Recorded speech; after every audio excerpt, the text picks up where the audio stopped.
How's it going, guys and gals? Luis here from Gaming Vlog Network, and today I'm going to give you guys my first impressions of Cube Life for the Wii U. Now, Cube Life is essentially a Minecraft clone that came out yesterday, and I just found out about it today. So I want to give you guys my first impressions of playing it after about 2.5 to 3 hours.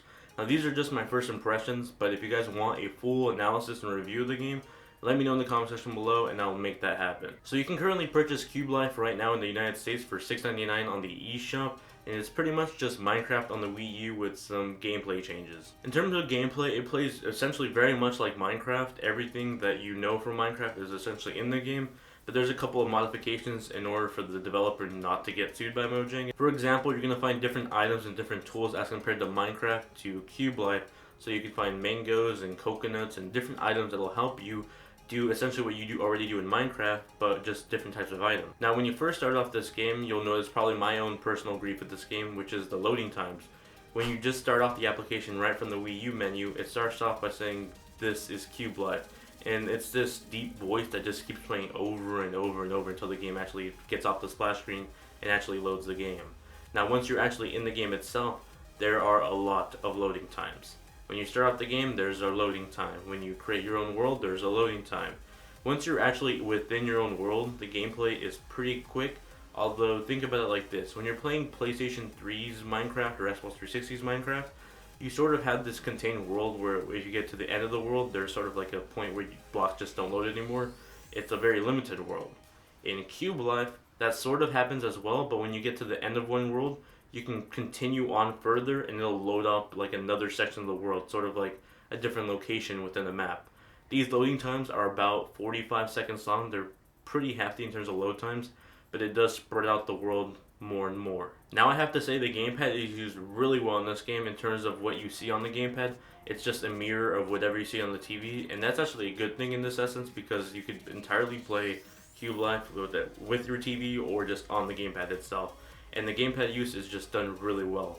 All the touchscreen controls that you would think would be in Minecraft or Wii U are in this game. So you can craft items by dragging and dropping things from your inventory to your crafting box. One personal thing I found trouble doing was actually adding individual items into the crafting box. So like if I have 12 pieces of wood, I had trouble adding one piece of wood into one individual crafting box. I eventually learned just by myself after trying to figure it out for 5 minutes that you have to tap individually from your stack of boxes and tap them individually one by one into the crafting box. Now, I know this isn't just me because a bunch of people on Miiverse on this specific game's thread were having this issue, and I took the time to go section by section telling people how to do this because it seems like it's a pretty big problem in the game.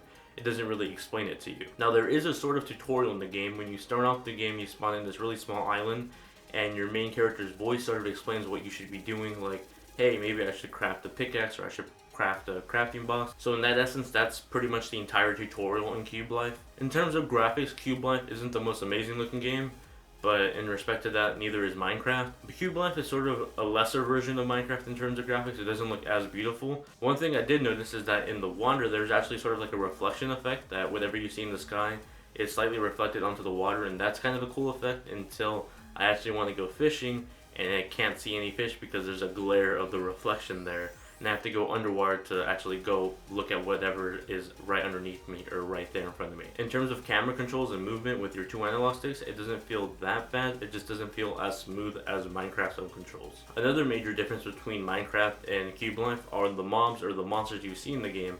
Instead of seeing zombies or skeletons in this game, you're seeing a lot of cannibals. You'll see these tribes at night where they're just giant cannibal herds going right after you. And there's different types of cannibals. You'll see some with just like a undergarment. You'll see some of them wear a skull as armor. Others will have a bow and arrow that can attack you. So there's different versions of these cannibals. One gameplay change that I thought was pretty awesome is that they added great white sharks to the oceans of the game. If they see you and they reach you, you're pretty much dead. But what I think was really awesome is that when they actually do see you and swim after you, there's sort of like a suspenseful music that draws into the game. Sort of like Jaws or like when Sonic is running out of air whenever he's underwater in his own games. I thought that was a really nice touch. So those are just my first impressions of Cube Life so far. I've been playing the game for about 2.5 to 3 hours. I'm probably going to keep playing more of it later today. But let me know in the comment section below if you want me to, make some time to go do a full review of the game once I spend more time with it. So thank you all for watching this video. Let me know what you guys think about the game in the comment section below. And please give the video a like. It really helps me out and it helps other people on YouTube find this video. So thank you all very much. Don't forget to follow me on Twitter too if you guys want to keep up to date with me, or just feel like asking me anything really. I'll respond on Twitter right away, so feel free to follow me there. Thank you all for watching, and I'll see you guys in the next video. Later.